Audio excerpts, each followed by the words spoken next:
आजमा बीबी, ये पाकिस्तान में ये हालात नहीं पैदा होने चाहिए। आई विश के ना वो 9 मई वाला सानिया होता। सानिया है वो बहुत बड़ा अफसोसनाक वाक़या है, और ना ही उसके बाद जो कुछ पाकिस्तान तहरीक इंसाफ के बहुत सारे सियासी रहनुमाओं के साथ हुआ, वो भी जो कुछ हुआ नहीं होना चाहिए था।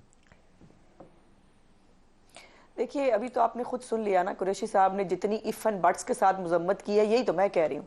मुराद सईद इतना मासूम है, बड़े खुले अल्फाज में बेचारा है, कौन सा इसमें इफ एंड बट आपने सुना है? मुझे बात तो पूरी करने दे। जैन, मैं बात कर लूं? जी जी बिल्कुल। मेरी गुजारिश ये है कि मजम्मत करते हैं, लेकिन ये कर दे, लेकिन वो फॉल्स ऑपरेशन था, लेकिन वो फलाना था, ये प्रॉब्लम है। मुराद सईद को किसने रोका हुआ है? मुराद सईद को बाहर ले आया ना, बहुत मासूम है, उसने कुछ नहीं किया, उसका कोई लेना देना नहीं है, उसको छुपाते क्यों फिर रहे हैं? उसे कहें बाहर आ जाए, बाहर आके कानून के सामने सरेंडर कर दे। आखिर औरतें, बच्चे, दूसरे जिनका आपको आज ख्याल आ रहा है, वो इतने दिनों से जेल में है ना। मुराद सईद आसमान से उतरे, हमादा जरा आसमान से उतरे, असल में वाले आसमान से उतरे कि उनको आपने छुपा के रखा हुआ, उनको आप बाहर नहीं आने देते। जब कुछ नहीं किया तो बाहर ले आओ ना भाई उनको, पहली बात। दूसरी बात यह है कि जैन की मेरा ख्याल है याददाश्त थोड़ी सी कमजोर है, मैं इसको रिफ्रेश कर देती हूँ।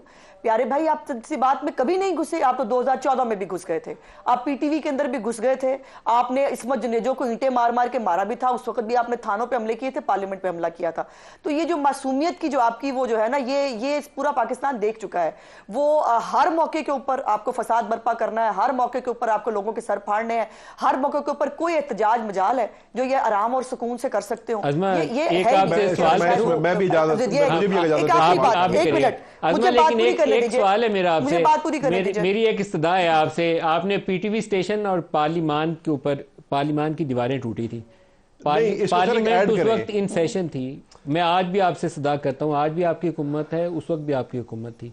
आप जो रियल मास्टरमाइंड से 2014 के, जिन्होंने पीटीवी स्टेशन पे और पार्लियामान पे हमला किया था या करवाया था, उनको ओपन ट्रायल के जरिए सजा के अमल से गुजारें। आइंदा कभी 9 मई पाकिस्तान में नहीं। सर, इसमें एक और ऐड करें।